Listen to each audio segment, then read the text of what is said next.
On the day I got engaged to Sophia, a video of my half-brother Makoto being kidnapped appeared on the hotel's big screen.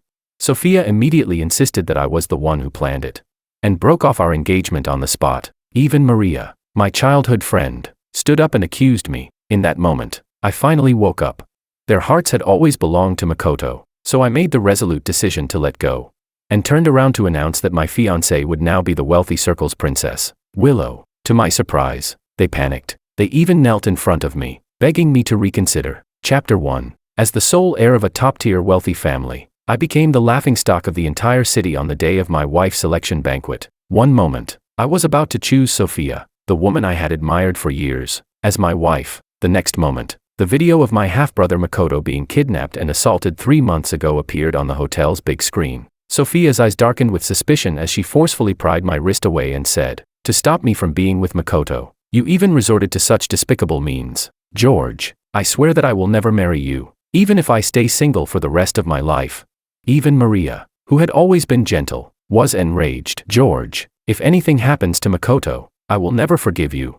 I was at a loss for words. Just as I was about to explain, Makoto kneeled on the floor, repeatedly bowing and apologizing. "Brother, I was wrong. I won't speak to Sophia or Maria again. I'll be your servant from now on. Please give me a chance to live." I suppressed my anger and said, word by word, "I didn't do this." Makoto continued, "Brother, I know you don't like me. I can leave for good. If you're still unhappy, I'll just die. Everyone has seen the video. I have no face left to live, so I'll die right now." With those words, Makoto stood up and ran out. Sophia tried to chase after him, but I grabbed her and said with a red-eyed tone, "Sophia, today is my wife's selection banquet. You." Before I could finish, Sophia coldly ripped my arm away and spoke icily, "George, I love Makoto. Even if all the men in the world die, I still won't marry you." Sophia shook me off and rushed after Makoto, with Maria following closely behind. I stared at Sophia's back, my eyes turning red. This was the childhood friend I had grown up with, someone who could abandon me for another man right in front of my eyes. Though, this wasn't the first time. I had just turned around to compose myself when my father stormed over. Without asking any questions, he slapped me across the face. The force of the slap made my head turn, and my ears rang, but I could clearly hear my father scolding, "If anything happens to Makoto, you better get out of the house."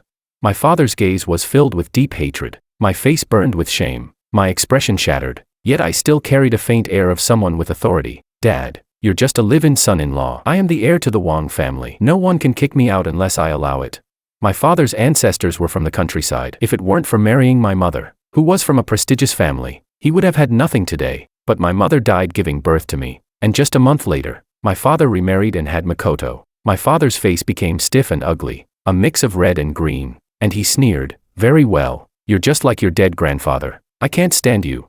After scolding me, he angrily left the scene. I struggled to muster my last bit of strength and calmly announced, "Ladies and gentlemen, the Wong family has some family matters to attend to. The wife selection banquet is temporarily suspended." The guests began to leave one after another. Even though their voices were small, I could still hear them. What does it matter if he's the heir to a top-tier family? He's still begging a woman to love him like a dog. The Wong family's taste has always been poor. Didn't George's mother marry a phoenixman back then? Now, her son has become successful, but no woman wants him. The harsh words made my body stiffen, and my fingers went numb. What was supposed to be a grand wife selection banquet had turned into a joke, all because of Makoto. Once everyone had left, I collapsed, drained of energy, and sat on the floor. My mother's family is a top-tier wealthy family, and the daughters of the family never marry out, only accepting sons-in-law. So, my father was adopted into the family back then. Sophia's family and Maria's family had received favors from the Wong family in the past, and they vowed that as long as the Wong family had heirs, they would offer their children for selection, regardless of gender. Sophia, Maria, and I grew up together as childhood friends. Because I lost my mother at a young age, both of them were especially kind to me. Sophia had a strong personality from a young age and was also very attractive. She always looked down on other men, treating only me in a special way, and over time, I grew feelings for her. I thought that on my 25th birthday, Sophia would finally become my wife, but I didn't know when it happened. But Sophia and Maria started to dislike me and became fond of my half-brother, Makoto. Makoto was nowhere near as good as me in any aspect, be it family background, looks, or manners. What Makoto excelled at was pretending. And unfortunately, Sophia and the others were the type who fell for this act. Before I thought Sophia was just confused and that she would change her mind on the day of the wife selection banquet, but the reality slapped me in the face. I leaned against the cold wall, the light in front of me growing dimmer. Since I was young, I had been taught that I was the heir to the Wang family, and every action I took represented the Wang family. I couldn't afford to make even the smallest mistake. Suddenly, the sharp tip of a pair of black high heels blurred in front of my vision, and a detached, cold voice came from above. I told you, working with me is the best choice for you. Chapter 2. I raised my gaze, and the woman before me seemed to shine, her figure tall and slender. The black trench coat made her appear even colder. It was Willow. I instinctively tried to stand up, but after squatting for too long, my legs were numb, and I almost toppled forward. The woman reached out and steadied me. "Thank you," I said, quickly pulling away from her once I regained my balance. Though the Wang family is a top-tier wealthy family, we wouldn't dare offend this woman in front of me. The Liu family doesn't do business. They are a political family. For 3 generations, the Liu family has held the highest positions and even had influence over the upper echelons. Willow's expression was indifferent as she slowly spoke. "Young Master Wang, how did you consider my proposal from 3 years ago?"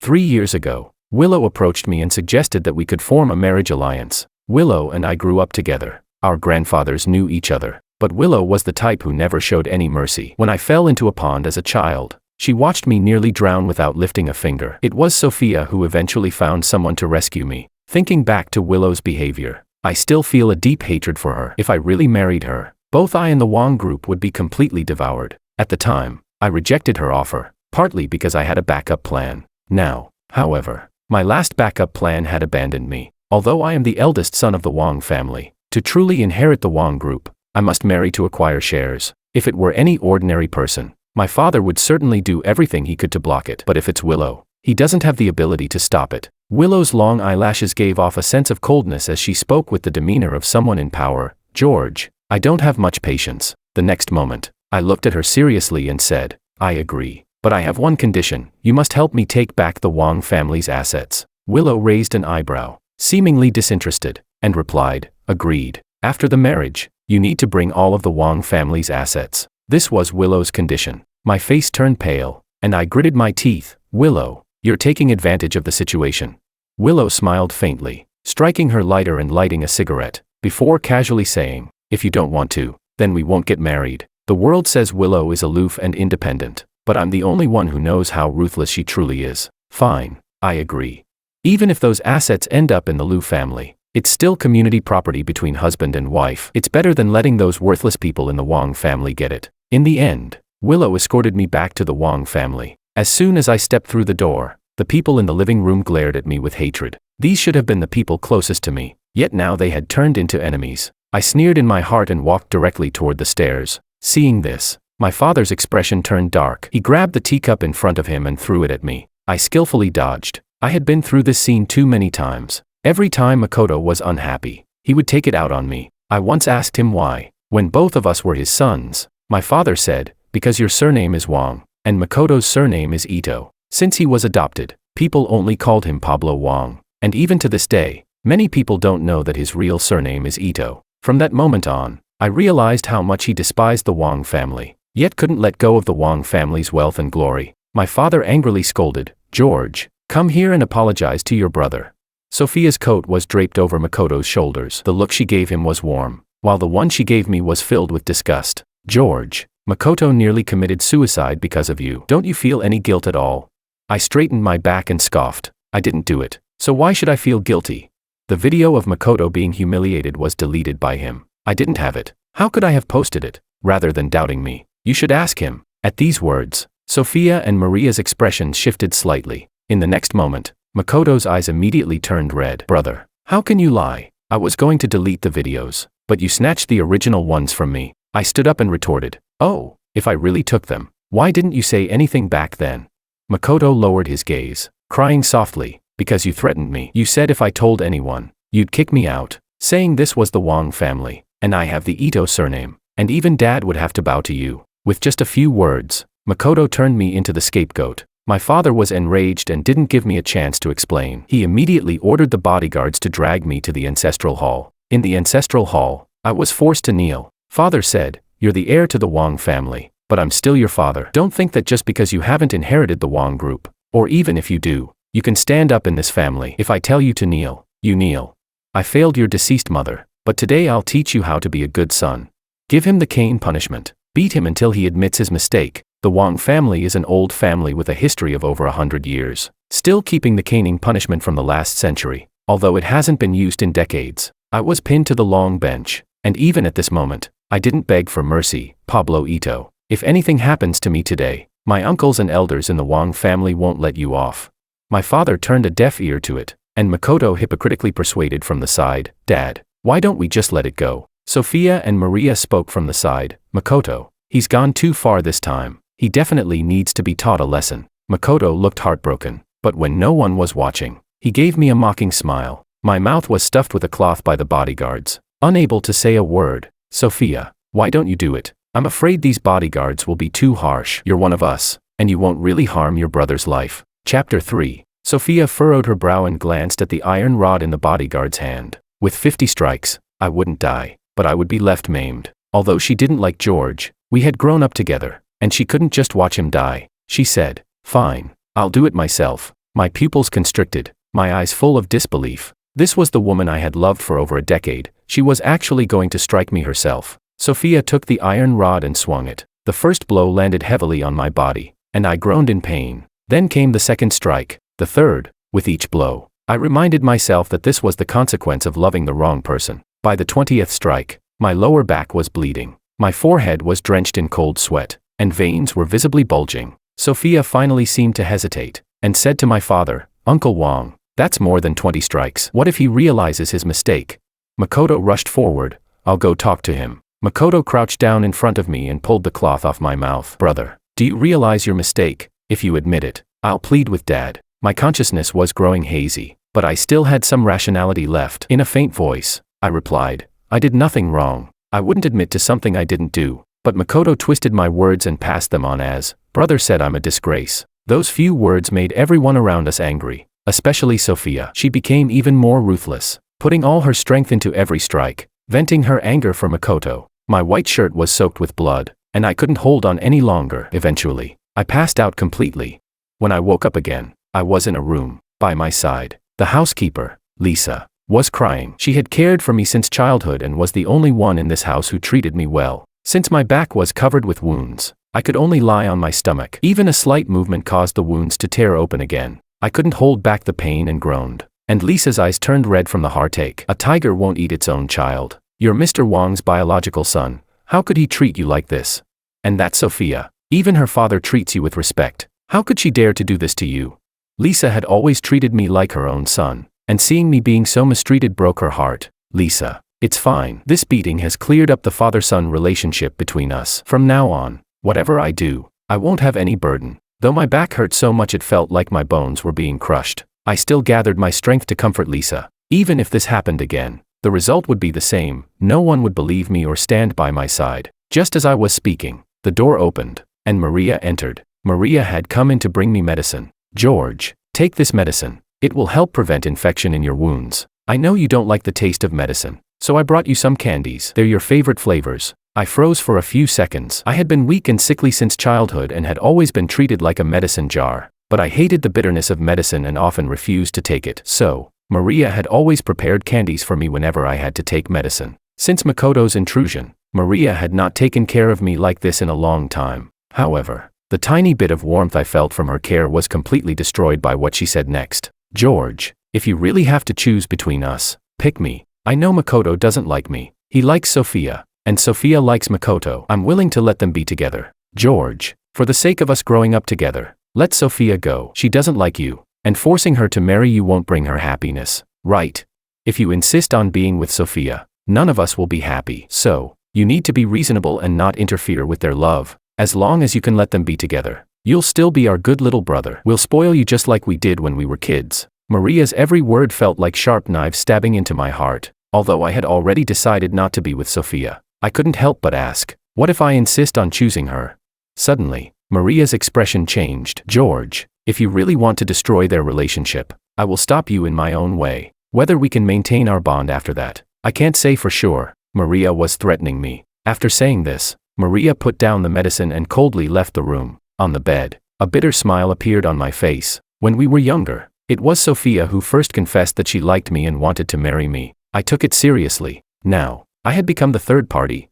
Indeed, in the world of love, the one who is not loved is always the third party. For the next half-month, I stayed in my bedroom to recover, hardly stepping outside. One day, the weather was nice, and I decided to go to the garden to pull some weeds around the plum tree my mother had left behind. As soon as I arrived in the garden, I saw Makoto commanding a group of servants to chop down the plum tree. I was furious. I rushed over and shouted, "Stop! Everyone stop right now!" But Makoto sat leisurely in a chair, eating fruit, and lazily said, "Don't stop, keep chopping." Chapter 4. Although I am the eldest son of the Wang family, I don't have much authority in my own home. The servants don't take orders from me. "Brother, this plum tree has been here for so many years. It's just in the way. Why not chop it down and make a dog house for my dog? You've only just been punished by the family, so I advise you not to get involved in things that aren't your business. Otherwise, your old wounds might not have healed, and you'll add new ones." Makoto spoke nonchalantly, threatening me while instructing the servants to speed up. I turned around and rushed up to Makoto, grabbing his neck and coldly saying, "Tell them to stop." Makoto didn't expect me to go this far and trembled. "George, you dare hurt me. This is the Wang family. I am the master of the Wang family. You're just staying here. If you dare touch my things again, I will kill you."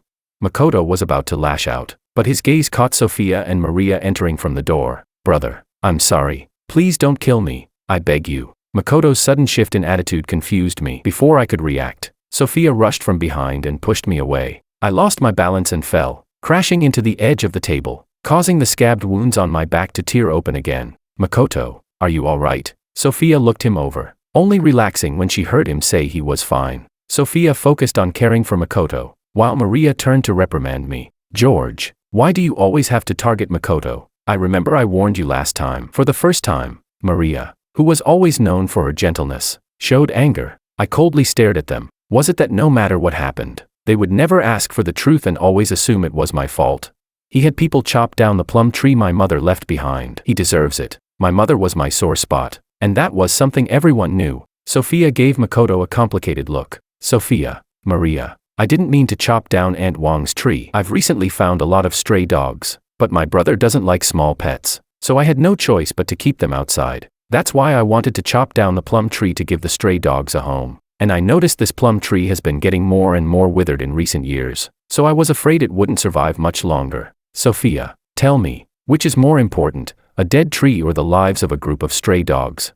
Makoto's words made Sophia feel even more pity for him. "I see, you've been the one suffering." Sophia, in her usual haughty manner, said, "George, I know you have strong feelings for the plum tree, but what Makoto did was for the sake of those stray dogs. You shouldn't have attacked him." Suddenly, I gave a powerless laugh. No matter what I said, Sophia and the others wouldn't believe me, and Makoto's clumsy lies, they believed without question. I slowly stood up, enduring the sharp pain from my wounds tearing open again, and said, word by word, "This is the Wang family. Everything here is mine. No one has the right to touch anything here without my permission." I had my pride, but to Sophia, it seemed like I was intentionally making things difficult for Makoto. "Young Master Wang is right. We are not members of the Wang family. Since we aren't Wang family, we don't have the right to touch this tree. We'll chop it down ourselves. Maria, you go and chop it down." With that, Maria personally went over and picked up an axe to cut the tree down. I had just taken a step forward to stop them when Makoto ordered the bodyguards. "Stop him. What if he gets hurt if he goes over?" Several bodyguards rushed over and forcibly held me down. I broke down and shouted, "No, don't." But Maria turned a deaf ear, and with each swing of the axe, she put more force into it. I collapsed to the ground, my eyes bloodshot, as Makoto walked over slowly. "Brother, it's just a plum tree. If you like it so much, I'll give you a whole plum orchard." The veins in my forehead bulged as I suddenly looked up, my sharp gaze fixed on him. "Get lost." Makoto pretended to be frightened, lowering his head in an aggrieved manner. "Sophia, did I do something wrong again?"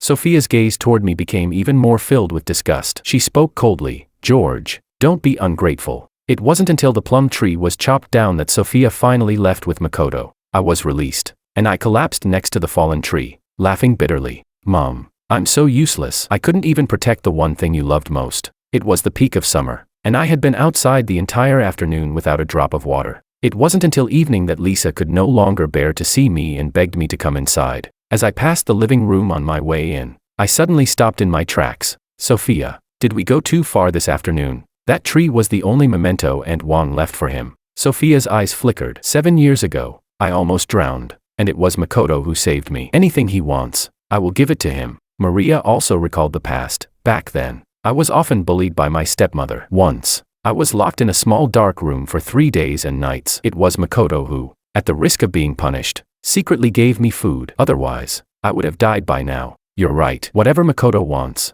we should give it to him. Without him, we wouldn't be where we are today. From a distance, I froze when I heard their conversation. Suddenly, I gave a cold laugh. So, they had mistaken their savior. It was me who had braved the danger to save Sophia when she almost drowned, and as a result, I got terribly sick and couldn't get out of bed for an entire month. Even Maria, that time, it was me who secretly climbed over the wall to her house to bring her food. Even though I had fractured my leg in the process and was in so much pain I couldn't speak. As I thought back on everything, I looked at them expressionlessly. Sophia, Maria, will you regret it when you learn the truth?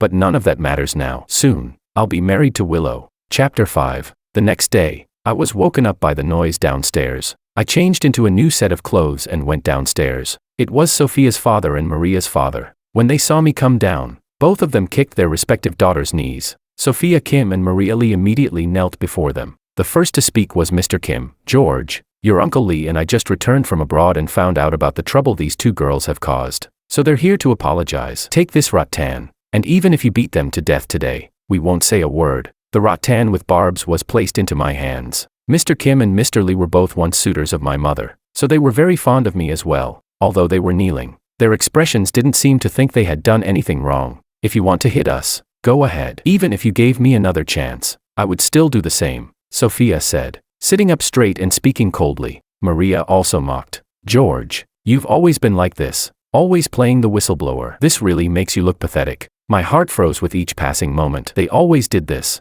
never questioning, blindly believing Makoto. Mr. Kim had a short temper, so he immediately snatched the rattan from my hands and lashed it across the girls' backs. The barbed rattan cut into their skin, and blood poured out. Just as Pablo raised his hand to strike again, Makoto suddenly rushed in and shielded the two girls. Uncle Wang, Uncle Lee, stop. They did all of this because of me. If you really want to vent your anger on someone, hit me instead. Makoto, move. Both women spoke in unison, but Makoto turned the focus back to me. Brother, please let go. That rattan can kill someone. I was stunned, because I hadn't spoken the entire time. It was never me who wanted to teach them a lesson. Yet Makoto's words made it seem like I was the one at fault. I said coldly, the rattan is not in my hands. You're asking the wrong person. Just as I saw Pablo raise his hand high, ready to strike again, both women stood up at the same time, the first time defying their elders. Enough. If this continues, I'll leave the family with Maria.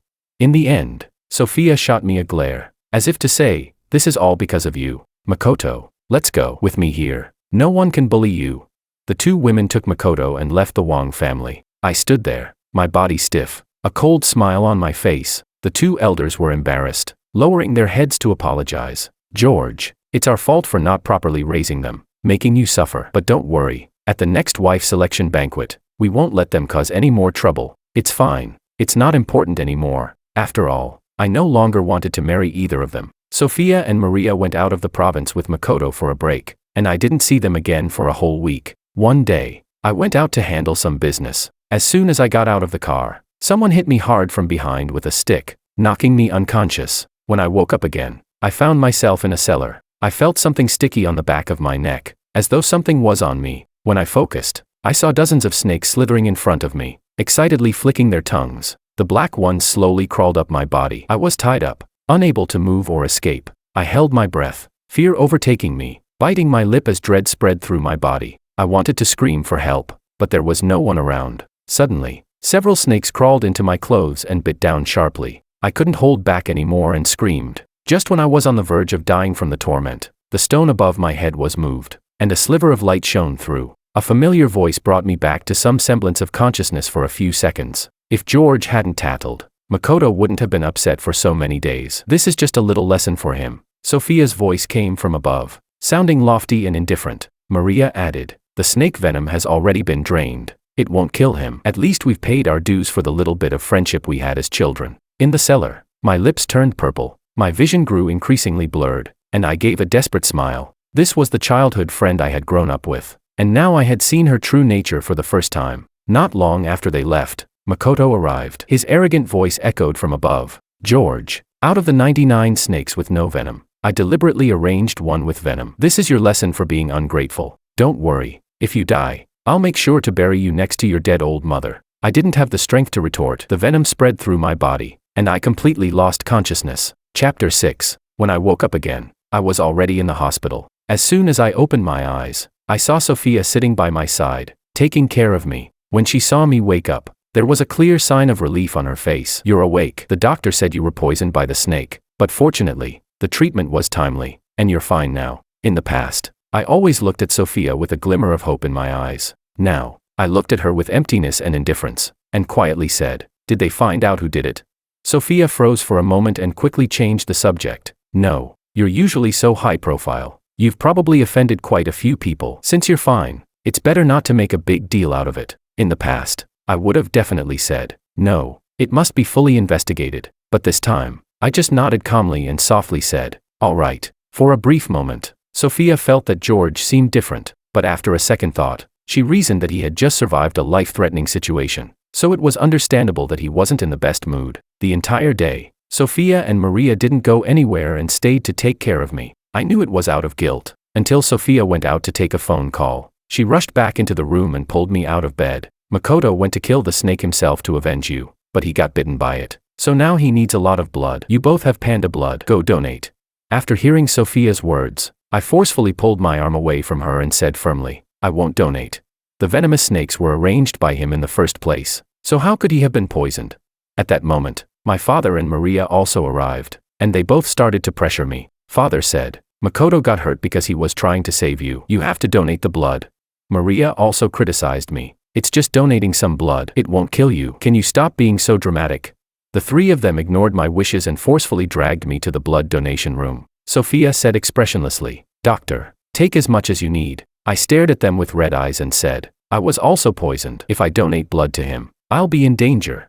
"Still need to donate," Sophia said decisively. At that moment, I suddenly gave up struggling, let out a cold laugh, and tightly shut my eyes. "Doctor, do it," the doctor sighed, about to proceed, when the door was suddenly kicked open. A group of bodyguards streamed in. Willow, dressed in a black fishtail dress, walked in casually, standing against the light. In a cold tone, she said, "What a lively scene. First time seeing blood donation being forced like this. Mr. Wang must think Wang family has had too much peace in recent years and wants to make the headlines." "Huh?"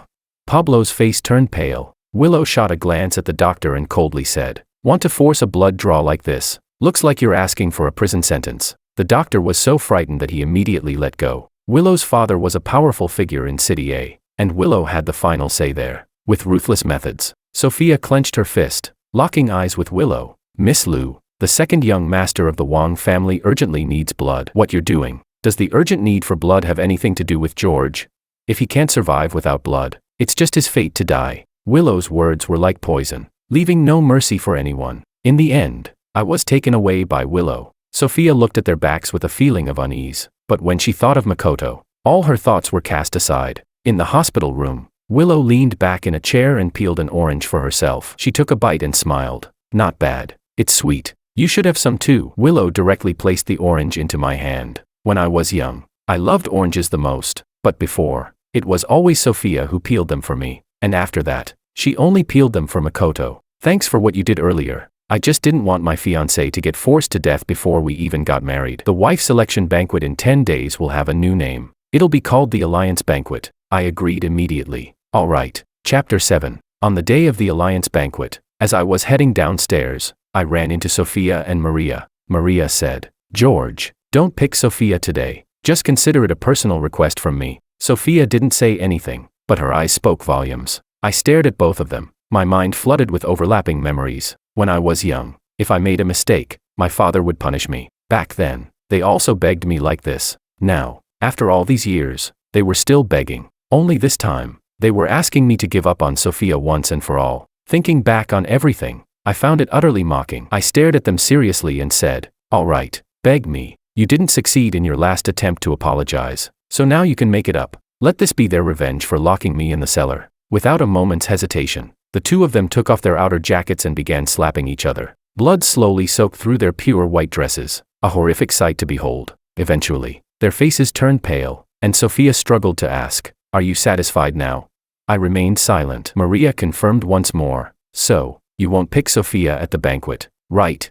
I straightened my back arrogantly, casting them a sidelong glance as I replied, just wait for the result. This time, I wouldn't make the wrong choice. Neither Sophia nor Maria was worthy. I turned and walked away, disappearing completely from their sight. After getting in the car, I took off the watch and pendant around my neck. Both had been birthday gifts from them years ago. Now that I no longer wanted anything from them, these trinkets were nothing but trash. I crushed them together and threw them out of the car.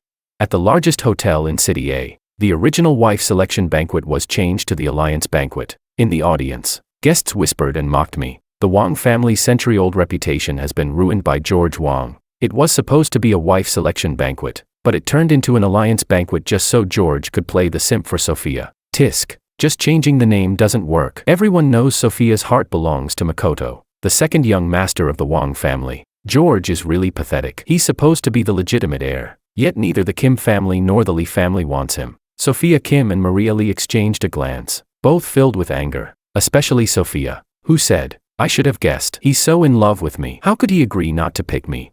Sophia tried calling me dozens of times, demanding an explanation, but I didn't answer a single one, and she angrily threw her phone on the ground. Just then, the door to the banquet hall suddenly opened. I stepped in, wearing a pure white suit, with the light shining down on me. The simp has arrived. This is going to be good. I bet 10 million George will pick Sophia and then be rejected by her. I bet 5 million George will settle for Maria instead. The mocking voices from the audience reached my ears without missing a beat. Sophia clenched her fists and rushed forward, wanting an explanation. But before she could reach me, the bodyguards rushed in and blocked her. Ma'am, please behave yourself. Sophia was stopped, and her resentment grew even stronger. In front of everyone, she loudly declared, George, listen, Sophia, love Makoto. I will only marry Makoto in this lifetime. Even if I leave the Kim family, I won't marry you. The audience watched with an expression of amusement. I slightly lifted my eyelids, my eyes cold as ice, as though I could freeze anyone's heart. I gave a disdainful smile, turned, and ascended the steps. With grace and poise, I said, I hereby announce that my marriage partner is Willow. Chapter 8. One sentence stirred up a storm. Everyone's eyes were on me, trying to figure out what I was playing at this time. Has George gone mad? Willow is who she is, and he dares to provoke her. Tisk. If Willow finds out George is spreading rumors about her like this, she'll probably just kill him on the spot. The mocking voices from the audience continued. They all thought this was just a trick I was pulling. Sophia was no different. George, enough. You're a man. Don't you have any self-respect? Is it fun chasing a woman who doesn't love you? Makoto stood aside, continuing to play his part. Brother, you have everything, but Sophia is all I have. Please don't steal her from me. With just a few words, they surrounded me, pushing me into a corner. The next second, a group of bodyguards burst in, clearing a path in the middle. Except for me, everyone else was cleared out. Willow, with skin as pale as snow, wearing a pure white fishtail dress, stepped forward, one step at a time. The crowd was in an uproar. The people who had just mocked me immediately changed their tune. My God, it really is Willow. This woman doesn't even look at anyone else. When did she get involved with George? Willow ignored the voices from the audience and walked straight towards me. In front of everyone, Willow spoke slowly, word by word, George, will you marry me? I was momentarily stunned. We only had a relationship of mutual use. Willow saying this in front of everyone was a huge favor to me, and I was a bit surprised. I silently admired Willow's professionalism. I will, I said with a slight smile, taking her hand. As I held Willow's hand, we stood together, a perfect match. Sophia, clenched fists, looked like she was being eaten alive by 1,000 ants. She charged in, her face twisted with anger. George, you can't marry her. Sophia's actions left everyone confused. I looked her in the eye and coldly said, Miss Kim, if I'm not marrying her, should I marry you? Instantly, the atmosphere in the room froze. Everyone knew that Sophia liked Makoto, and now that I was no longer pursuing her, she should be happy about it. Even Sophia herself didn't understand why, but as soon as she heard that George was going to marry Willow, she inexplicably felt a wave of panic. Sophia stuttered for a long time, unable to speak. I looked at her with mockery. The decision has been made. Let's go home, I said, tightening my grip on Willow's hand. All right. Willow's words hadn't even finished when Sophia interrupted. The person you should marry is Maria, not Willow. Willow's gaze sharpened slightly, exuding an aura of dominance. I frowned, my voice cold as ice. Sophia, know your place. Who I marry is none of your business. You like Makoto, don't you? I'll make it happen for you. I wish you both a lifetime of happiness. Although everything I said was perfectly reasonable, Sophia still insisted, George, you have to marry Maria. You can still change your mind. There's a way back for you. Don't push it too far, or you'll end up begging me to take you back. Sophia had her own selfish motives. She knew Maria didn't like George, so if they got married, George's feelings for her wouldn't change. But Willow was different. This woman was powerful and strong, yet she was willing to lower herself for George. For the first time, Sophia felt fear. She was afraid George might actually fall for Willow. Chapter 9. Over the years, Sophia had grown accustomed to me trailing behind her. Once I chose her, I shouldn't have changed my mind, even if she didn't love me. Seeing how confident Sophia still was at this point, I couldn't help but mock her. Sophia, don't think too highly of yourself. I've long stopped liking you. If you keep blocking me like this, your crush will think the one you like is actually me. Makoto stood aside, his eyes red as he looked at Sophia. Sophia's heart tightened. Caught in a dilemma, I turned to Willow and smiled. Shall we go? Gentlemen, from now on, Willow is my wife. We'll notify you once we've set a date for the wedding. After my dignified announcement, I took Willow's hand and left the venue. Sophia watched helplessly as we walked away, unable to do anything. It wasn't until we left that my father finally regained his composure. He spoke. Sophia, since George has chosen Miss Liu, then your marriage to Makoto should be settled as well. I had already completely broken free from his control. To take over Wang Corporation, I would need to form an alliance with the Kim family. Sophia remained silent for a moment, and then Makoto stepped forward. Sophia, don't you like me anymore? Sophia snapped out of her trance. How could she not like Makoto? She couldn't. Makoto, don't overthink it. I've always liked you. Let's get engaged today and choose a good day for the wedding. Makoto embraced Sophia and smiled. All right. Nightfall. I sat on the bed in the bedroom, hearing the sound of water running from the bathroom, making my ears flush red. Though we were adults and knew what was supposed to happen at times like this, I still felt a little shy. As time ticked by, I was still trying to gather myself when the water stopped. Willow emerged from the bathroom in a white silk nightgown, water droplets dripping from her hair onto her chest, her figure so subtly visible that I couldn't take my eyes off her. Turning my face crimson, I quickly looked away, feeling extremely uncomfortable. This is your room. I'll go stay in the next one. You're tired today too. Get some rest early. With that, I tried to escape, but Willow stopped me. There was a dangerous aura emanating from her as she looked at me with a teasing gaze. We're married. Where else do you think you're going if we don't stay together? Tired? You haven't done anything, so what's there to be tired about? My face was burning, and I looked at her warily. What do you want to do? What are you thinking? Willow leaned down, her smile both teasing and mysterious. I almost wanted to disappear into the ground, but Willow lazily let go of me. We're married. How would it look if we slept in separate rooms? The nightgown is in the wardrobe. Go get it. I have some business to take care of and need to go to the study. With just a few words, my face returned to its normal color. Willow grabbed her laptop and headed for the study next door, showing no other intentions. Once she left, I let out a small sigh of relief. Thankfully, if we had been alone in the room, I wouldn't have known how to handle it. After finishing my shower, I noticed the clothes Willow had prepared fit me perfectly. I couldn't help but marvel. Looks like our tastes are quite similar. Chapter 10. Wang family. After Sophia and Maria dropped Makoto off at home, they were about to leave. Makoto suddenly hugged Sophia from behind. Sophia, my parents aren't home. Could you stay with me tonight? Maria froze for a moment. I have things to do. I'll leave now. Once Maria left, Makoto pulled Sophia back to his room. Makoto went to take a shower, and Sophia, feeling a bit awkward to be alone in the room, was inexplicably drawn to George's room next door. As soon as Sophia entered, she noticed the trash bin by the side was filled with items. Among them, a familiar picture caught her attention. Sophia picked up the torn picture from the trash. Suddenly, she felt a sharp pain in her chest. These were the pictures she had given George, ones he had once treasured dearly. There was even a time when Makoto wanted to take one and hang it up for a few days, and George had been angry about it for quite a while. Now, he had torn them all apart and thrown them into the trash. Even though George had publicly chosen Willow, Sophia didn't believe he had truly changed his heart. But seeing the torn pictures in the trash, Sophia felt a fear she hadn't felt before. She feared George might actually leave her. Sophia kept rummaging through the trash, when suddenly, a pitiful voice came from behind. Sophia, what are you doing here? Sophia stiffened as Makoto came over and hugged her. The unique scent of his hormones overwhelmed her, but it made Sophia feel nauseous. Sophia, this is my brother's room. He's always disliked anyone touching his things. Let's go back to my room. Makoto pulled Sophia back to his room. In the dimly lit room, Makoto slowly approached Sophia and lifted her waist. Sophia, Thank you for choosing me today. It's getting late, so why don't we? As he spoke, Makoto's hand began to wander lower. The air in the room grew heavy with tension, and Sophia's body stiffened. At the critical moment, Sophia grabbed Makoto's wrist and pushed him away forcefully. Makoto's heart skipped a beat, his eyes flashing with a mix of resentment, followed by confusion. Sophia, what's wrong? Somehow, every time she looked at Makoto, his image seemed to overlap with George's, but she knew George was always proud and would never make the first move in this way. Sophia took a deep breath and said in a low voice, Makoto, we're only engaged. It's too soon for this. It's getting late. You should rest. I'll sleep in the guest room next door. With that, Sophia tried to leave, but Makoto suddenly called out, Ah, my foot. Sophia turned back quickly, and seeing Makoto fall to the ground, she rushed over to help him into bed. Makoto took the opportunity to hold her tightly and refused to let go. Sophia, I'm scared of the dark, and my foot is hurt. Can you stay with me tonight?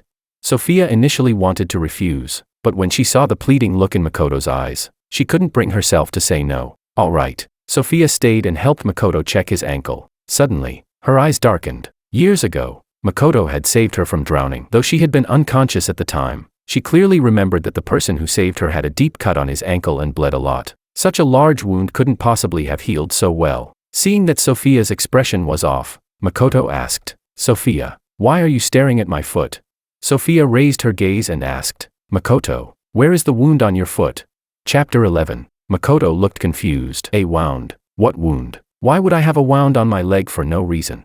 His words made Sophia's heart sink to the ground. Suddenly, Makoto seemed to realize something and quickly added, Oh, I remember now. Sophia, you're talking about the scar I got when I saved you back then, right?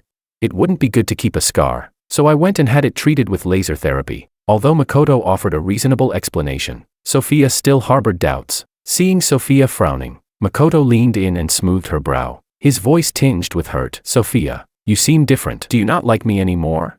I was just asking casually. Don't overthink it. It's late now, and I'm here with you. You should rest. Makoto pretended to be upset and lightly hummed. Then kiss me. In the past, Sophia would have immediately done it without hesitation, giving Makoto the reassurance he needed. But this time, Sophia hesitated. Finally, she leaned in and gave him a light kiss on the forehead, half-heartedly. Only when Makoto was completely asleep did Sophia go to the balcony. The ashtray was heaping with cigarette butts, and the white mist in front of her obscured her features. Sophia dialed Maria's number. Maria usually went to bed early, but that night, she couldn't sleep. So, you suspect the person who saved you back then wasn't Makoto? Maria asked, her voice low. Sophia took a few deep drags of her cigarette and replied softly, Yes, now that I think about it, neither you nor I actually saw Makoto save us, did we?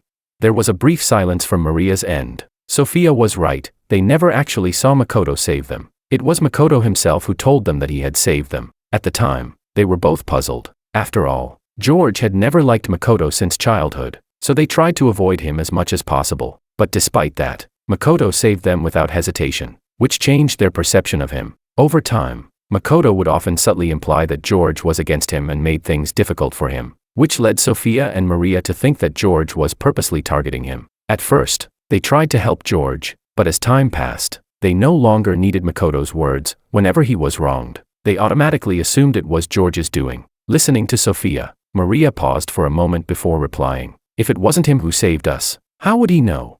Sophia responded. George always said that Makoto was constantly going against him. But what if it was George who saved us, and Makoto took the credit? Maria took a deep breath at the other end. She hadn't considered that possibility before, but she couldn't completely rule it out. I'll look into it. Until we have an answer, don't take any rash actions. We don't want to hurt his feelings. Sophia brushed it off. I know what I'm doing. After hanging up the phone, Sophia glanced at Makoto in the bedroom. His ankle was exposed. The skin was smooth, like an egg, and even if he had undergone laser treatment, it wouldn't look so flawless. Once a seed of doubt is planted, it's hard to erase. That night, Sophia didn't sleep. She sat on the balcony, thinking about everything with George from the past. In the past, George would always chase after her, trying to control her, following her everywhere. Whenever she smoked, George would immediately snatch it away and sternly tell her, smoking is bad for your health. You're not allowed to smoke. Now, even if she smoked all night, no one would stop her. Chapter 12. For several days, Sophia's father had not returned home. Because of the will left by George's grandfather, George would officially take over Wong Corporation on the day of his marriage registration. However, Pablo had made quite a few moves within Wong Corporation over the years, so it was difficult to take control of the company all at once. Moreover, Pablo had been staying at the company, discussing strategies with his confidants to maintain control over what wasn't even rightfully his. One day, Makoto had booked a wedding dress shop and called Sophia multiple times, but she didn't answer, so Makoto's calls ended up going through to Sophia's father. When Mr. Kim saw Sophia in a lethargic state downstairs, he was enraged. "Makoto's calls are coming to me now. What's wrong with you, a young woman? Smoking so much? You should have smoked yourself to death." Sophia had deliberately turned off her phone, but didn't expect Makoto's call to reach her father. "Don't bother with him," Sophia said irritably. In just a few short days, Sophia had gone from a glamorous socialite to a woman with a pale complexion. Mr. Kim, frustrated, said, "You were the one who wanted to marry him. Now you've gotten your wish, so why are you throwing a tantrum?" Before, when she had been indifferent to George and pursued Makoto, Mr. Kim had been indifferent to her as well. Now that she wasn't paying attention to Makoto, Mr. Kim seemed to find fault in her every move. "You didn't like the idea of Makoto becoming your son-in-law. Isn't my doing this exactly what you wanted?" Sophia casually replied with a hint of disdain. Mr. Kim couldn't contain himself, and he grabbed the ashtray from the table and threw it at Sophia. But Sophia gently tilted her neck, dodging it. "You're getting old. Calm down. It's bad for your health to be so angry. You might get a stroke." Sophia's mother came downstairs and overheard the commotion. She shot Sophia an angry glance. "Sophia, what are you doing now? You wanted to marry Makoto, and we've made it happen. Now everyone knows you're marrying the second young master of the Wong family. Why are you locking yourself up at home? Are you trying to make things worse, or do you think your father and I still have too many years left to live?" Sophia pursed her lips and remained silent. She wasn't sure what was wrong with her either. Despite the fact that the matter hadn't been resolved, she really didn't feel like seeing Makoto. But her parents didn't give her a chance to refuse. They directly said, "Makoto has already chosen the bridal shop. You two are going today to pick the dresses. The wedding will be held this month. At the end of the month. I don't care what you're thinking right now. The wedding will take place as planned. If you change your mind again, I'll have your father and I die right here in front of you." With that, Sophia's mother supported her husband and went back upstairs. At the bridal shop, I had already tried several dresses but wasn't satisfied with any of them. The saleswoman asked, "Mr. Wong, what kind of style do you like? Or if you tell me your preferences, I can pick out a few options for you to choose from." Honestly, I didn't know what I liked. I just felt that the dresses I tried on earlier weren't quite right. Willow had been sitting on the sofa nearby, and every time, she would carefully offer her opinion. "Pick a few dresses that are elegant yet still have some design," Willow said calmly. I was slightly surprised and looked at Willow, shocked that she seemed to understand my needs even better than I did. The saleswoman gave a faint smile and said with admiration, "Mr. Wong, usually, it's the women who come to try on wedding dresses, and the men are more of an accessory. Out of all the couples I've seen, only Miss Liu has been so serious in choosing dresses for you. I can tell that Miss Liu really likes you." I was stunned for a few seconds, and the saleswoman's words echoed in my mind. "Miss Liu really likes you. Did Willow like me?" It wasn't likely. Willow and I had never gotten along, especially that time when I almost drowned and Willow didn't help, let alone like. I even suspected that Willow might dislike me. Throughout my life, whenever I made a fool of myself, Willow was always there, haunting me. If it weren't for the fact that I wanted to reclaim Wong Corporation, I wouldn't have chosen Willow. Chapter 13. But deep down, another voice started to argue within me. If Willow didn't have any feelings for me, why would she have saved me during the blood donation incident? Even though Wong family is a top-tier aristocracy, the company had been slowly declining under my father's management over the years. If Willow was really seeking a marriage alliance, I wasn't the best option. Two conflicting thoughts raged in my mind, making me restless, until a woman's voice interrupted my thoughts. "George, I've given so many suggestions, and you haven't even said thank you." Willow, seeing me lost in my own world, seemed displeased. I slowly walked over to her, staring at her, and, almost on a whim, asked, "Willow, do you like me?" Willow's eyes shifted abruptly, a swirl of emotions hidden in their depths. Before she could respond, a familiar voice sounded from a distance. "Brother, you're here to try on wedding dresses too? What a coincidence." Makoto entered, with Sophia by his side. Sophia, surprised to see me in such a situation, stiffened and instinctively tried to pull her hand away from Makoto's. But Makoto's hand was glued to hers, and no matter how hard she tried, she couldn't break free. "Not a coincidence. If I had known you were coming, I would have gone to a different shop," I retorted without hesitation. Just that one sentence made Makoto feel instantly aggrieved. I scoffed. "Makoto, stop pretending. If you're not tired, watching you act is exhausting enough. Earlier at Wong's house, I used to hold back, considering various factors, but now, I didn't need to do that anymore. Makoto's face turned a mixture of red and white as he stared at Sophia. Sophia, I didn't mean it that way. My brother misunderstood me. In the past, Sophia would have thought I was being aggressive and would scold me. Now, she simply glanced at Makoto with indifference. George didn't say anything. You're overreacting. Makoto looked at Sophia in disbelief, unable to believe the words coming from her mouth. You came to try on wedding dresses, didn't you? If you're not going to try them on, we'll leave, Sophia said, her attitude toward Makoto drastically changing. Makoto could feel it too, and he dared not press the matter any further. In the fitting room, Makoto blocked my path, his face twisted with fury. George, are you so proud of yourself? I raised an eyebrow. Shouldn't it be you who's proud? You stole the credit for saving them and succeeded in marrying Sophia. But it seems Sophia isn't so kind to you now. I wonder how long your lie will keep you safe. At the first wife selection banquet, you used a video of yourself being humiliated to gain sympathy. At the second wife selection banquet, I didn't want either of them, so I let you have them. I didn't want a fool who couldn't even tell who saved his life. Makoto's blood froze, and his lips trembled. You know. I lifted my eyelids slightly, sneering. Not everyone is as foolish as those two. With a scoff, I turned and walked out. Makoto slumped onto the ground, thinking he had hidden everything perfectly, but it seemed I had always known. When I walked out, I didn't see Willow. Instead, I saw Sophia. I turned to leave, but Sophia chased after me and grabbed my wrist. Sophia's expression was complicated. She couldn't figure out what she was feeling. Logically, she should like Makoto, but these past few days, she kept thinking about all the memories she shared with George. I used to love chasing after Sophia, always wanting to be with her, but now, seeing her, I only felt disgust. Let go, I said coldly. Sophia gripped me tighter, her expression conflicted. George, stop it. Come back. If you really don't want to marry Maria, then don't marry her. Sophia had figured it out. The reason George didn't want to marry Maria was because he still liked her. Chapter 14. Sophia, who I marry is none of your business. Sophia looked hurt, shocked as she stared at me, her voice hoarse. George, you. Before Sophia could finish her words, Willow stormed in from outside, raised her hand, and slapped the woman. Willow's slap was full of strength, releasing all the pent-up resentment she had accumulated over the years. Sophia collapsed to the ground, but I didn't care about her. Instead, I went to Willow's side, concerned. Are you all right?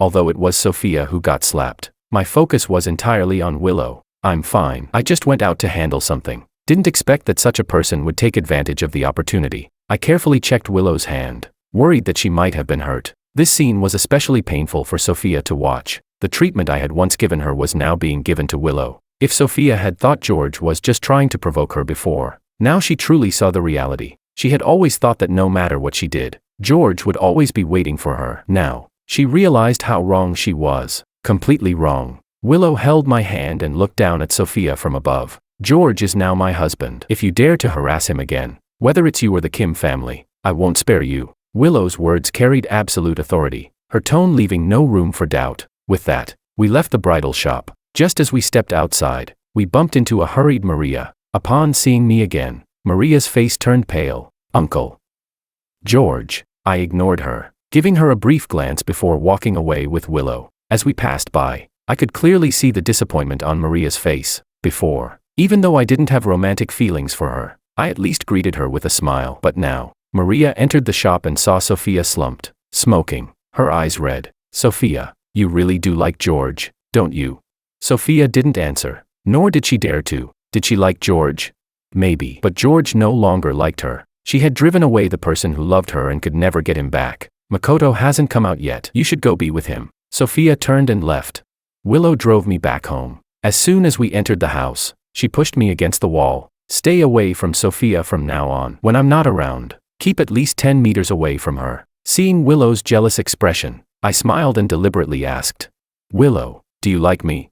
I had asked this question earlier at the bridal shop, but Sophia had arrived before I could hear the answer. Now, I was pressing her for it. Suddenly, I reached out and lifted Willow by the waist. With no support, she instinctively clung to me. The scent of a man enveloped her, and for some reason, it made her feel inexplicably safe. You idiot. I've liked you for so many years. Can't you tell? Willow's words made my pupils contract in shock. You've liked me for many years. Seeing the disbelief and doubt on my face, Willow's expression darkened. Did you not notice? I feigned innocence and asked, how would I have noticed?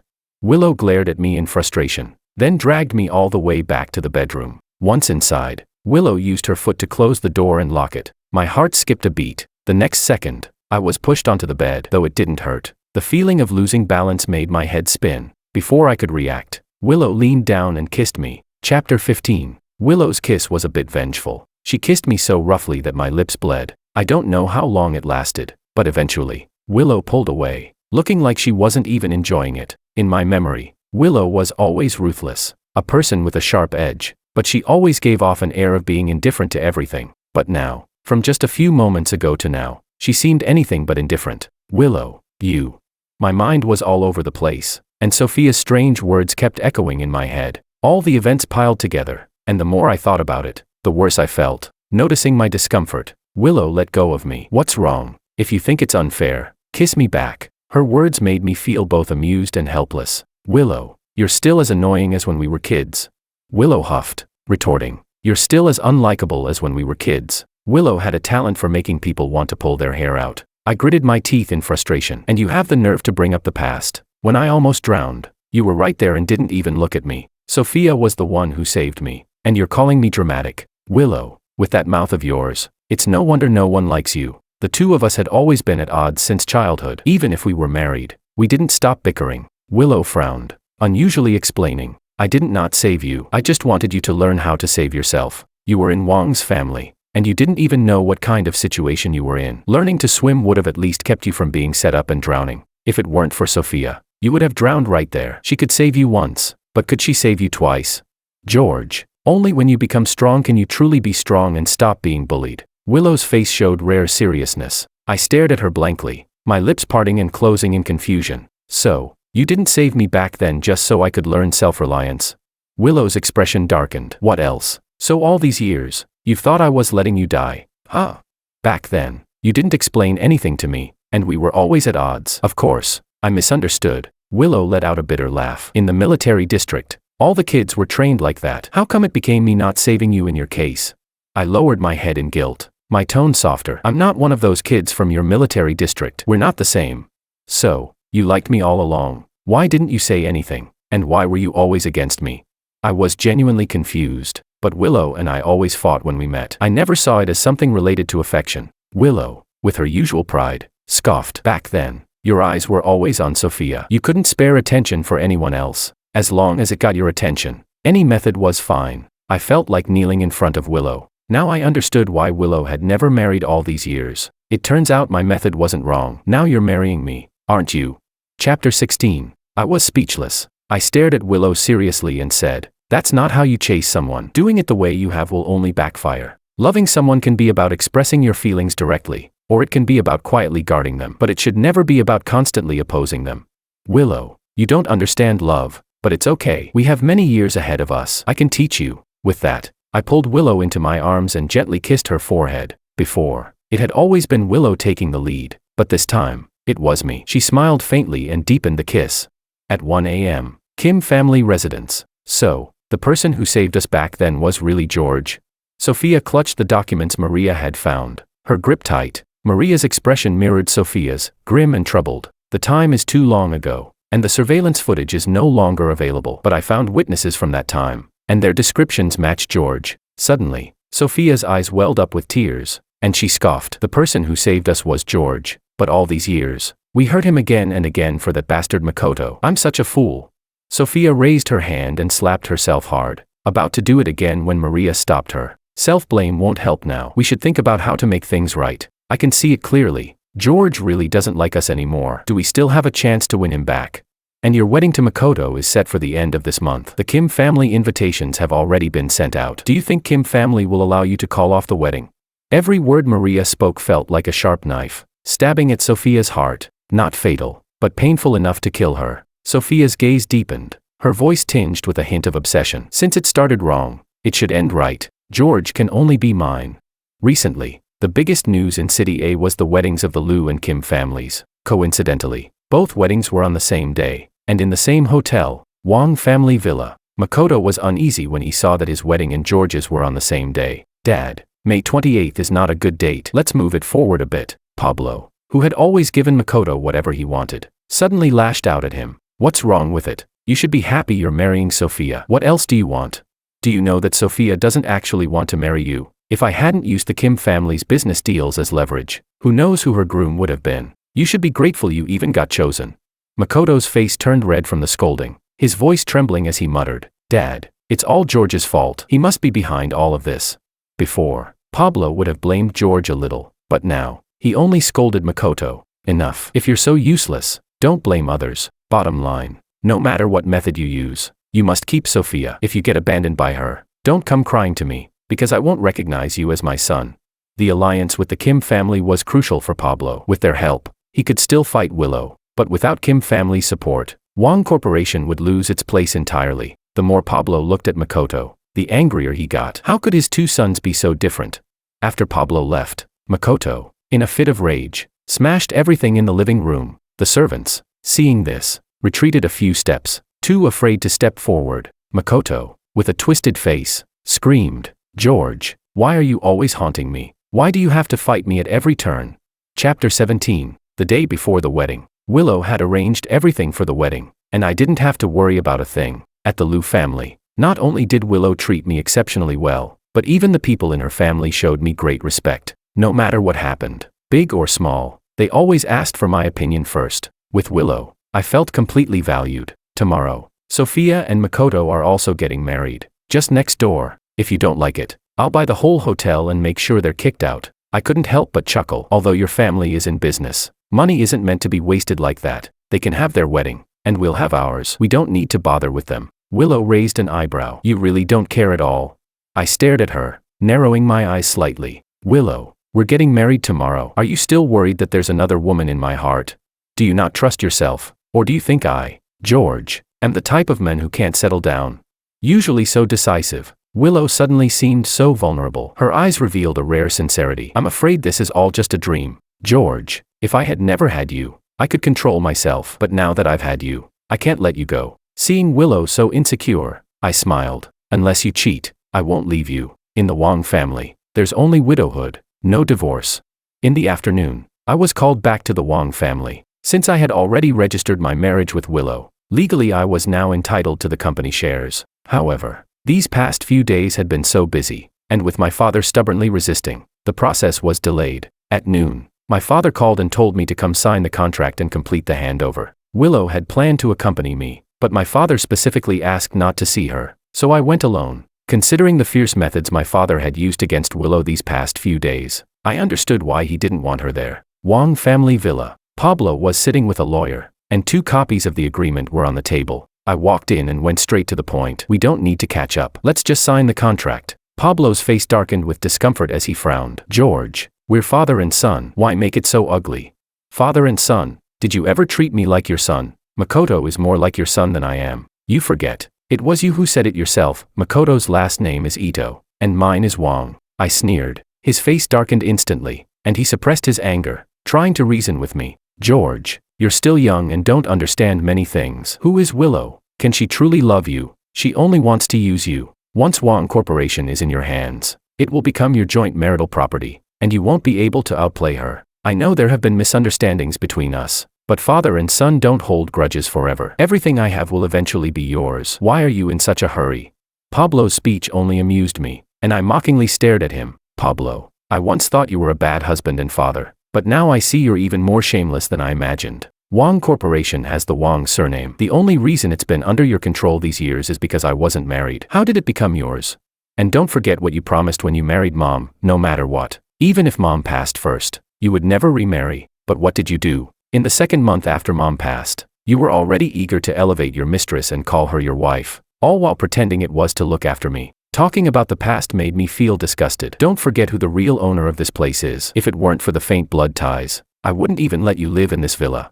Pablo's face turned dark as ink, but he couldn't do anything. He had no choice but to swallow his anger. "George, I'm waiting for the day you regret and come begging me." I rolled my eyes. Go dream. Everything is possible in a dream. I didn't bother with him anymore. I signed the contract and picked up my copy, preparing to leave, but as I turned, I ran into Sophia and Maria. Chapter 18. George. Both of them spoke in unison. It had only been a few days, but Sophia and Maria both looked considerably thinner. Sophia, especially, had deep dark circles under her eyes, and it was clear she hadn't been resting well. I didn't respond. I walked past them, preparing to leave, but both Sophia and Maria each grabbed one of my arms. George, don't go. Can we talk? Sophia spoke to me for the first time in such a humble way. A month ago, I would have felt a pang of sympathy, but now, I felt nothing at all. I have nothing to talk to you about. If you keep blocking me, my wife won't be happy. I deliberately brought up Willow, but their expressions changed immediately. Sophia's voice grew low. George, don't talk about her. I don't want to hear it. George, we've been childhood friends. Even if you don't marry Sophia, you shouldn't marry Willow. Maria chimed in, accusing me. Willow is 1,000 times, no, 1,000,000 times better than you two. If I don't marry her, should I marry you too? Maria, weren't you the most generous one? You were willing to let the person you liked go to Sophia. Now you're acting all sentimental. Sophia, how many times have you hurt me? You still have the nerve to stand in front of me. You're getting married to Makoto tomorrow, and now you're trying to pull me back in. Aren't you afraid he'll see? Spending so much time with Willow had really sharpened my tongue. Inside the villa, Pablo and the servants had already left, locking the door from the outside. I could tell this was a trap, but I wasn't afraid. As long as I didn't come back on time, Willow would personally come to get me. The words I spoke were sharp, and they pierced straight through Sophia's heart, leaving it vulnerable and bleeding. George, I'm sorry. I mistook the person who saved me. I thought it was Makoto, which is why I did so many wrong things. But all of this can be fixed. Maria, standing beside her, also apologized. George, it was my fault for not recognizing people properly. I'm sorry. Sorry isn't enough. What do you need the police for? We're not kids anymore. You can't just say sorry and expect everything to be fine. There was no trace of emotion on my face, just a growing annoyance. Are you done? Because I'm leaving now. I wrenched my arms free from their grip and tried to open the door, but it was locked from the outside. My eyes darkened. So, you're trying to trap me? Sophia turned around, her gaze probing. George, did you already know Makoto lied to us?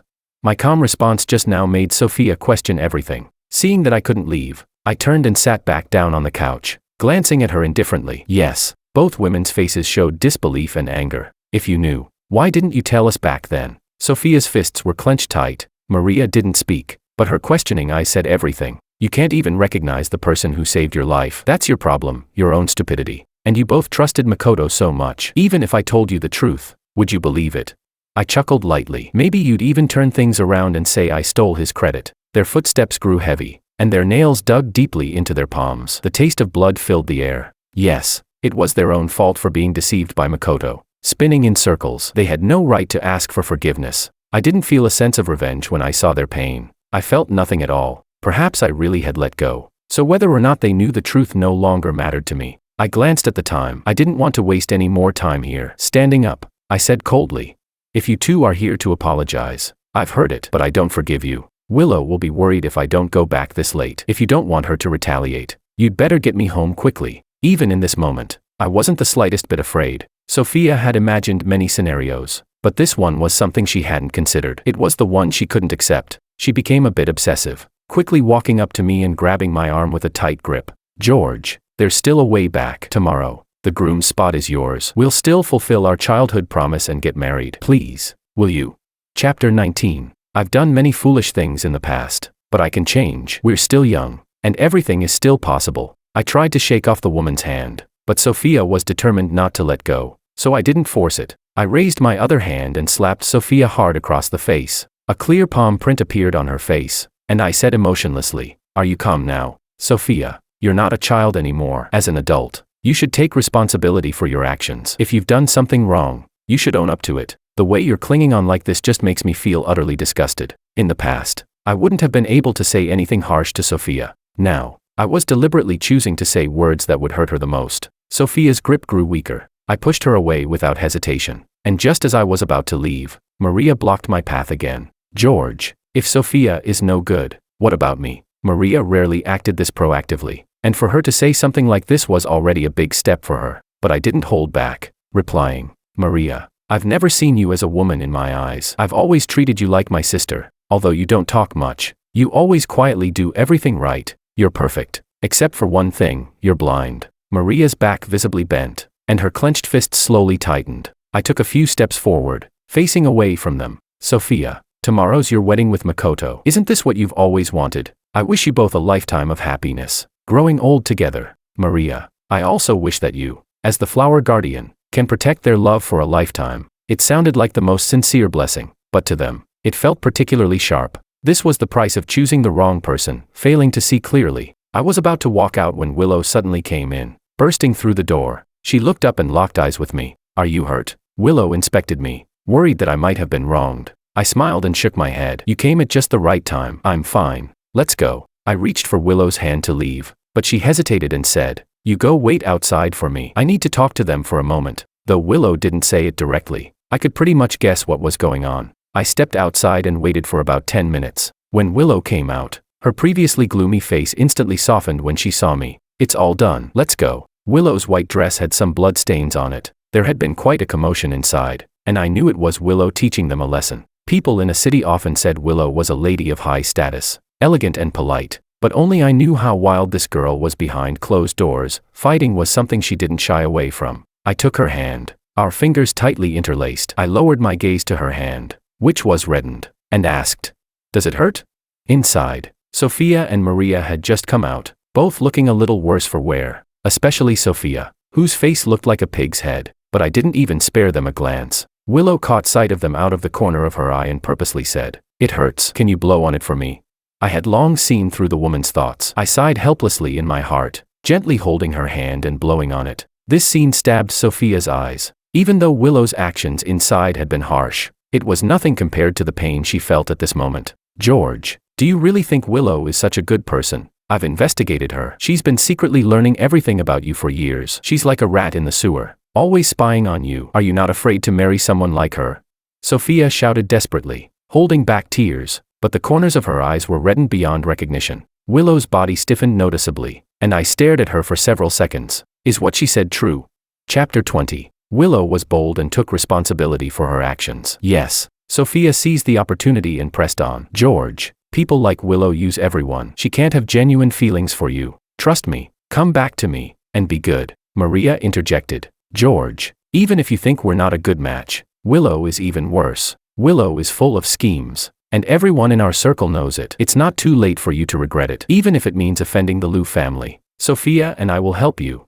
Late-coming affection is worthless. This was exactly what Sophia and Maria were doing. I had once surrounded them every day, but they had ignored me. Now that I had made up my mind to sever ties with them, they began chasing me relentlessly. Willow, with her high status, had never been humiliated like this, but she remained silent, simply looking at me. She was waiting for me to make a decision. I looked up, staring at her seriously, and spoke slowly. "Willow, you've liked me for so many years. Now, it's time for me to make it up to you. From now on, I will like you, so you won't be so tired anymore." The three women present were stunned, especially Willow. When Maria had compared her to a rat in the gutter, Willow had visibly trembled. For the first time in her life, she felt scared. She was afraid that I might reject her, that I might not want her. When I said I would make it up to her, Willow's eyes reddened uncontrollably. "Okay, but I'll take 99 steps toward you, and you only need to take 1 step toward me." I took her hand and looked up, smiling. "Then let's go home." Hand in hand, we walked away in front of Sophia and the others, watching us grow farther and farther away, until we completely disappeared. Sophia could no longer hold herself together and collapsed to the ground. "George, have I finally lost you?" Her words echoed in the air, and the only response she received was silence. At 1 a.m., Sophia had drunk 3 full boxes of alcohol at Kim's place. Though she was completely drunk, she insisted on drinking more. Makoto had called her dozens of times, but when she didn't answer, he went straight to Kim's house. Seeing the bottles scattered all over the floor, Makoto was on the brink of losing it. "Sophia, tomorrow is our wedding day, and you're drinking so much alcohol on the eve of our wedding. Do you even want to marry me?" Makoto thought that Sophia was still the same as before, easy to control, so he exploded with anger. Sophia barely lifted her eyelids and gave him a cold glance. "Mary, you think you're worthy?"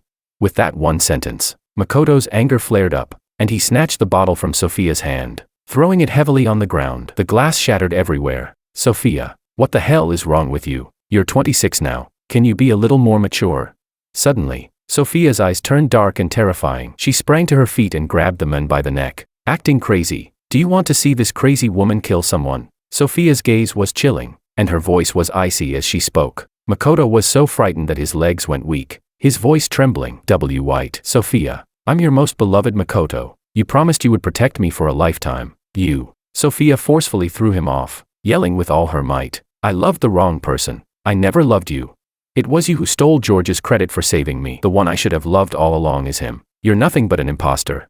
Makoto crashed hard to the floor, his knees and elbows digging into the glass shards, the pain causing tears to well up in his eyes. He looked at Sophia with a mix of fear. How did you know?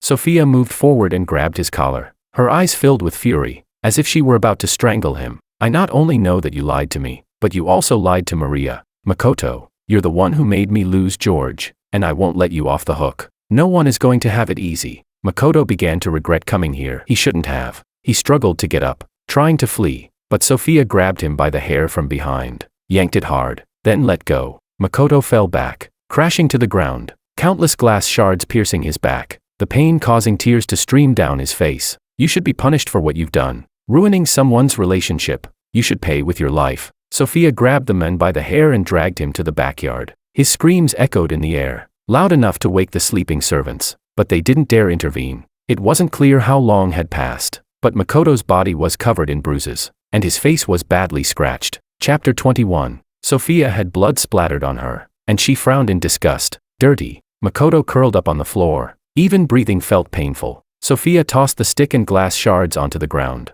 giving them a disgusted glance. Makoto picked up the glass shards, looking at his distorted reflection, and screamed in despair. His screams echoed throughout the villa. Sophia, if you treat me like this, my father will never forgive you. Sophia let out a cold laugh. Pablo, he can't even take care of himself, so how would he care about you? The burden. Don't think I'm just torturing you for some interest. Even if I killed you today, Pablo wouldn't dare say a word. Makoto's tears mixed with the blood, and he cried hopelessly. He knew that what Sophia said was true. When George was around, Makoto was like a mirror. The more unruly George became, the more obedient he pretended to be, and Pablo treated him better. But now that George had fallen out with Pablo, if Makoto was no longer useful, he would be discarded. The life of a discarded pawn wasn't important. Realizing that his life was ruined, Makoto had no more fear left. Sophia, what kind of person are you? How many times have you hurt George over the years? Do you think that by torturing me like this, he will forgive you? Sophia's face stiffened. She indeed had this thought. She wanted George to see her determination to change, but Makoto's next words made her feel as if she had fallen into an icy pit. If I were George, seeing you tormenting someone you once loved like this, I'd only feel fear, dread, and the urge to distance myself, and I'd use that to warn myself to stay far, far away from you. Sophia's emotions broke, her eyes wide with rage. Enough. Shut up. Makoto, with his grotesque face, smiled. Don't want to hear it. I'll keep talking. If I were George, I'd choose Willow. Willow is the young lady of a city. Everyone gives her respect. What are you, Sophia? Without the Kim family, you're nothing. Enough. Shut your mouth. Sophia couldn't hold back, lifting her leg and kicking Makoto. Makoto's head slammed into the nearby wall, blood gushing out. Just then, Kim's father and mother returned home and saw the scene. Kim's mother, worried that someone might be seriously hurt, quickly instructed the servants to send Makoto to the hospital for emergency treatment. In the living room, Kim's father grabbed an ashtray and threw it at Sophia. Sophia, what exactly do you want? Do you want the Kim family to completely collapse before you're satisfied? Sophia's brow glinted coldly as she smiled darkly. If you lose your daughter, who will inherit the Kim family? The older couple was stunned by Sophia's words. Kim's mother, being a loving parent, cried and said, Sophia, you don't want to marry Makoto, right? Your mother agrees. We won't force it. But don't say such things. Your father and I are old. We can't bear it. The wedding tomorrow is cancelled. As long as you're okay, that's all that matters. Sophia's eyes glinted coldly. The wedding won't be cancelled. It will proceed as planned. Kim's father, holding back his anger, said, proceed as planned, without a groom. How do you expect to have a wedding? There will be a groom. You only need to proceed with the wedding. The rest isn't for you to worry about. The older couple didn't understand what Sophia was planning. She simply said, if you still want a daughter, then do as I say. Chapter 22. The next day, the wedding proceeded as planned. Although the wedding was hosted by both families, Willow's side was clearly on a much higher scale and level. The Kim family had mostly invited nobles and prominent families, while Liu family's guest list included not only elites but also many influential people who had a say in high circles. The Liu family, with Willow being their only daughter, naturally pampered her. Even though it wasn't customary for them to hold such a grand wedding, Willow insisted that this would be her only marriage in her lifetime, and she didn't want the other party to feel wronged. During the wedding march, the audience below began whispering. I heard George was in love with Kim family's Sophia, but she didn't like him. Not sure what kind of methods he used to win over Willow. This young lady, Tisk, George is a city's well-known heartthrob. It's no surprise Willow got charmed by him too. I don't think so. In the end, it's because George has the backing of the Wong family. That's a top-tier family. Even Willow's maternal family can't compare. A man in the crowd sneered. George is really embarrassing us men to get himself out there. He's willing to give up his family fortune. I've never seen such a shameless guy. The whispers below were getting louder, but Willow shot them a cold glance. Everyone instantly fell silent, not daring to offend this young lady. As the wedding march continued, the grand doors of the banquet hall slowly opened. I stood in a pure white suit, smiling, standing against the light, walking step by step toward Willow. Doesn't George have a father? Isn't it strange that his dad isn't here for his wedding? You don't know. He has a half-brother who isn't favored at home. I heard his brother is getting married next door today, so his dad is definitely with him. The gossip was loud, and many people cast strange glances toward me. Willow, holding a bouquet, walked swiftly to my side and, in front of everyone, said, "I'll walk with you." With those words, we walked together to the front of the stage. The people who had been gossiping just moments ago fell silent, too afraid to say another word. The host smiled and said, "It seems Miss Willow really loves Mr. Wong, not even allowing him to walk a few steps alone. At this moment, I'd like to." The host was about to say something more, but Willow stopped him. "Wait a minute." Everyone, including myself, was puzzled about what Willow wanted to do. Willow's personal lawyer came up to the stage, holding a stack of contracts. "Mr. Wong, before you exchange vows, I think it's necessary to discuss the division of assets between the two of you." Instantly, the audience burst into murmurs, clearly anticipating a scandal. Even I hadn't expected Willow to bring out her lawyer at this moment. Although giving up the Wong group was something I had promised before,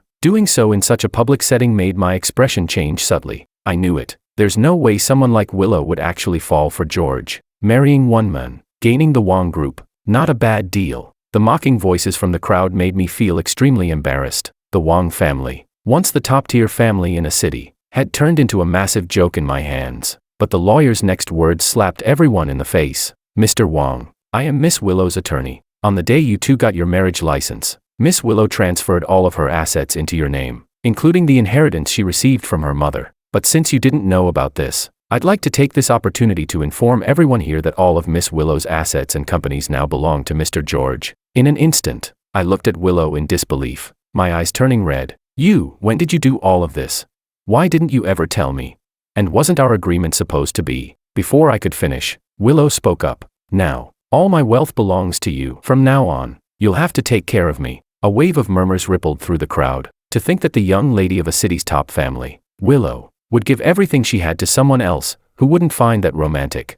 I blinked back tears, slowly stepping forward and gently placing a kiss on her forehead. "Willow, thank you." Willow raised an eyebrow. "Mr. Wong, I've given you all my wealth, so now you have to take care of me." I gazed at her, and we shared a smile. The host then asked, "Miss Liu, do you take Mr. George as your husband, for better or worse, for richer or poorer, in sickness and in health?" "I do." The host then turned to me. "Mr. Wong, do you take Miss Willow as your wife, for better or worse, for richer or poorer, in sickness and in health?" Before I could finish my sentence, the doors of the banquet hall were thrown open, and Sophia and Maria stood at the entrance. Sophia, dressed in a wedding gown, holding a bouquet in one hand. Her loud voice echoed throughout the hall. "He doesn't want to." Chapter 23. The crowd turned to look in the direction of the voice. Sophia stepped by step down the stairs, gazing at me with deep emotion. I never thought Sophia would go this crazy. Willow tightly gripped my hand. "Don't be afraid. I'll handle this." "Sophia, if you came to the wedding to attend, Willow, welcome you with open arms. But if you have other intentions, don't blame me for being harsh." The crowd murmured their admiration for Sophia's boldness, daring to compete with the city's top lady for a man. Sophia ignored Willow and kept walking toward the stage. Maria, although following Sophia, had some sense of caution. "Sophia, once you go up there, you're dragging the Kim family down with you." Sophia gave a cold laugh and continued walking up. Kim's parents also rushed over from the neighboring hall, along with many guests from the other side. Kim's father had imagined many scenarios for Sophia to go mad, but this was the last thing he expected. If I had known she was going to do this today, I should have just killed her last night. Kim's father stomped his foot in frustration. Sophia paid no attention to the stares and gossip as she approached me, step by step. "George, I've avenged all the wrongs you've suffered. Makoto has received his just punishment, and he'll never be a nuisance to you again. And your biased father, the Kim group, has pulled out its investment, and from now on, you can do whatever you want. He can't hold you back anymore. George, All the people who've hurt you and hindered your path, I've cleared them out for you. Now, can you? I couldn't stand listening to what Sophia was saying. I snapped. Enough. Sophia, at this point, do you still think all the problems are caused by others? You mentioned Makoto and Pablo, but the one who hurt me the most has always been you. Sophia, we're all adults. Isn't it better to let the past stay in the past? Why do we have to keep holding on to these things? You live your life, I live mine. We could be parallel lines, never crossing again. Why do you insist on making things awkward for everyone? Sophia paused for a few seconds before nodding. You're right. In the end, it's because of me. Because I was blind and mistook my savior. Because I was blind in my heart, and I helped Makoto hurt you over and over. So, this time, I'll make it up to you. Before I could react, Sophia dropped to one knee. I furrowed my brow. What are you doing? I gave you 30 lashes last time, and this time, I'll give them all back to you. In the next moment, Maria climbed onto the stage, holding a stick. I frowned deeply, my voice cold as ice. Maria, Sophia's gone crazy. Are you crazy too? Maria tightened her grip on the stick, taking a deep breath. George, this is what she owes you. It must be paid back. Sophia looked at me, a smile tugging at her lips. George, you're so worried about me. You must still like me, right?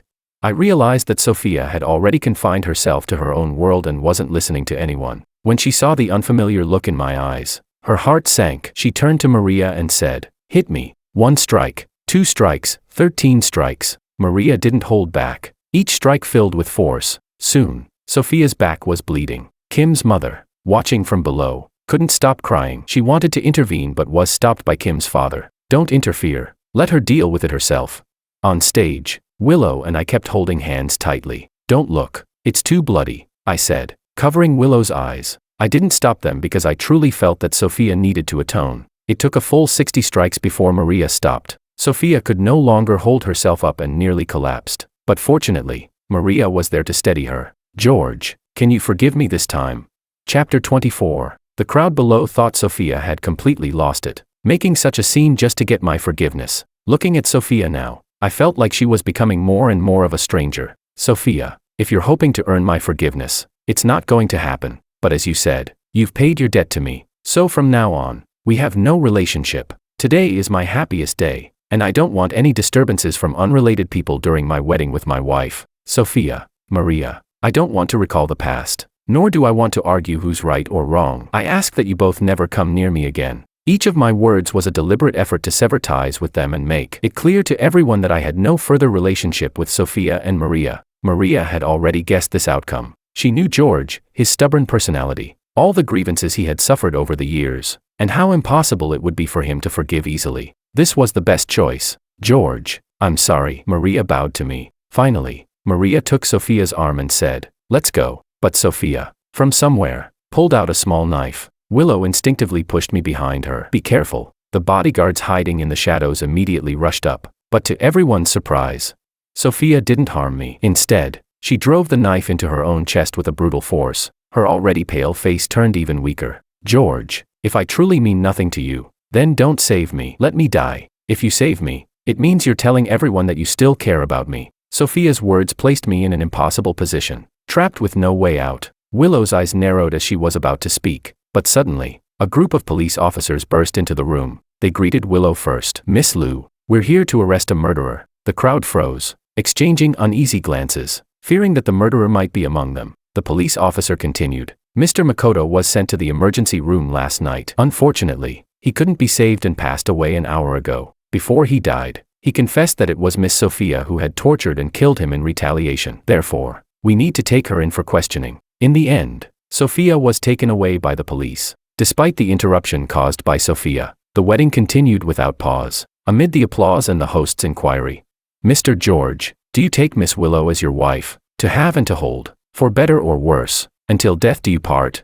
This time, no one came forward to stop the ceremony. I smiled and said, I do. Chapter 25. 3 months later, Willow found out she was pregnant, and I went to the hospital to pick up her test results. Willow had been protecting me well, and Maria was the only one who took advantage of this opportunity to see me. Since the wedding incident, I had blocked everyone from the Kim and Lee families. Go, Mr. Wong, Maria called out from behind me. Just hearing her voice, I knew who it was. I turned to look, and sure enough, it was her. I responded coolly, Maria, I thought I made myself clear the last time. Maria's face turned ugly. I know. But Sophia is going to be sentenced tomorrow, and it's most likely the death penalty. Her last wish before she dies is to see you. Could you go see her with me? My arm trembled slightly, and the pregnancy test slip slipped from my fingertips. Maria bent down to pick it up, and when she saw the words on the paper, she froze for a moment. Her face was a mix of awkwardness and bitterness. She's pregnant. Congratulations. I replied softly. Thank you, but as for Sophia, I won't go to see her. I have a wife now. She's a bit possessive, and she'd be unhappy if she found out. With that, I turned to leave, but Maria suddenly shouted after my back, George, we've known each other for over 20 years. Now she's about to die, and you won't even give her one last chance to see you. Do you really have no feelings left for her? I kept walking, my back still to her. Maria, I'm not the one who had her killed. It was when you and your family hurt me repeatedly for Makoto that our bond was completely worn down. No more seeing, no more thinking of each other. Only in this way will the three of us never meet again in the next life. As soon as the words left my mouth, I took another step forward. Once out of Maria's view, a single tear slipped from the corner of my eye. Sophia, Maria, in the next life, let's not be friends. Let's not even know each other again.